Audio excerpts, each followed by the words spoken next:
When I was told I had cancer, I was like, okay, now, the first thing that hit me, I knew cancer is a very expensive treatment. I saw the world actually going round. Here I am.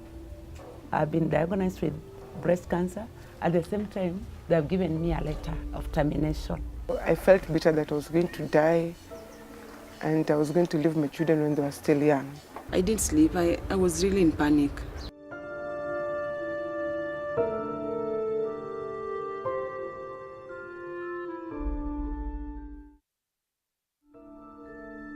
This is the story of 3 brave women who are diagnosed with breast cancer and have fought hard to live and tell their story. They have been stigmatized, rejected, and suffered personal loss through their battle with cancer. I was an accountant by profession. Just 3 months before I was diagnosed in October 2009, I had lost both my parents. My dad had been at Kenyatta National Hospital suffering from prostate cancer.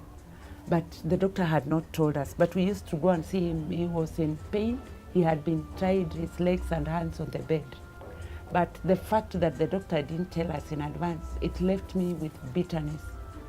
I thought, let me Google and see what is this cancer that kills.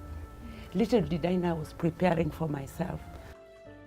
I used to work with an insurance company and also run a few things like tenders. I was into tender business. Cancer treatment is not really a joke, so I had to pause it a bit for me to complete my treatment. And also I couldn't run 2 things at a go. And also I didn't have money to continue the business. It was the year 2012 when my husband told me that he felt a lump. I'm the second person in our clan to suffer from breast cancer. I have an uncle who had breast cancer and he didn't know it was breast cancer because he was a man. When I told my friends and my family, some of my friends came close, some of course ran away. One of my brother ran away. In fact, he had to spread rumors that I was dying. So they were even planning on how to come and take me from here and take me back home so that I can reduce the expenses of the burial. There are some people who nicknamed me and they used to call me bonus, meaning that I was living on a bonus life. I just had bonus days to go. So anytime I passed them, they could call me bonus and laugh. That made me feel so much demoralized, so much down. I was so much discouraged. I didn't break the news to my husband alone. So when he came, the doctor explained, what had happened. He heard. He just said, you'll be fine. Then he went. He never came back until today. I got an infection which made my breast to swell and there was a lot of pus. It became like a very heavy stone. Every day I used to go for them to remove. But even after almost a month, the breast was still very big. So I managed to go to Pakistan. I stayed there. They did the surgery once again. They said I have to stay there until the wound heals. So I stayed over here. The community at first thought that I was contagious because I remember even as they were fetching water, a few women could handle my jerrycan to fetch for me water. Others couldn't. They couldn't even come close to me, especially the time when I was going through the chemotherapy. My husband was my best friend at that time. He stood with me, especially when I went for my therapy. He could come, nurse me, do everything for me. There's one prayer I told God that, God, may you give me life so that they can know that even cancer is treatable. Give me life so that these people can know that cancer is not the end of everything.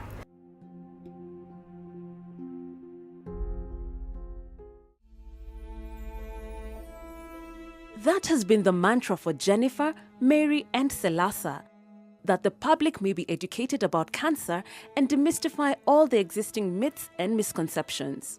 Through the Merck More Than a Patient campaign, these strong women have now been empowered to rebuild their lives and have been given renewed hope, financial independence, and are also giving back to the community around them. After the treatment, I knew that at least God has taken me through So I'm going back, I'll be able to go back to my place of work. I think I had even called my boss. I told him that I'll be reporting to work in the month of July. But July is when my hubby passed on. I thank God for the organization called Merck. They came at the right time because once you're through with this treatment, it drains you a lot. And if you can get someone that will take you back to your feet, you'll be grateful. I'm able to get a few coins to help us. At least I'm able to put something on the table. When Mark came up and asked, what can you do? I thought the first thing I would do it so easily is just tailoring. And then they came up with this machine, and now I was able to start, at least sewing some cloth. It has helped me so much because whatever I get here, at least I save a little, so that by the time the schools, when they open, I'm able at least to meet other costs related to the school. After I came back, I realized I had a passion for cancer patients because of what I went through. And then I thought I could do something about my community. I start from where people know me. One of the things we are lacking in Kenya is knowledge. People don't know. Cancer, when diagnosed early, it is not a death sentence. You can be treated and you'll be fine the way I am. Cancer is not witchcraft. And the moment your mind is set witchcraft, even if you are treated, you can't heal because your mind is already set, I've been bewitched. Their empowerment has made me feel independent. We are now able to take children back to school. At least I've learned more, I've grown strong, I've been strong. I've been also an encouragement to other people. When they see me, they see a woman who can fight. When they see me, they see somebody bold. When they see me, they see somebody who has a brighter future ahead.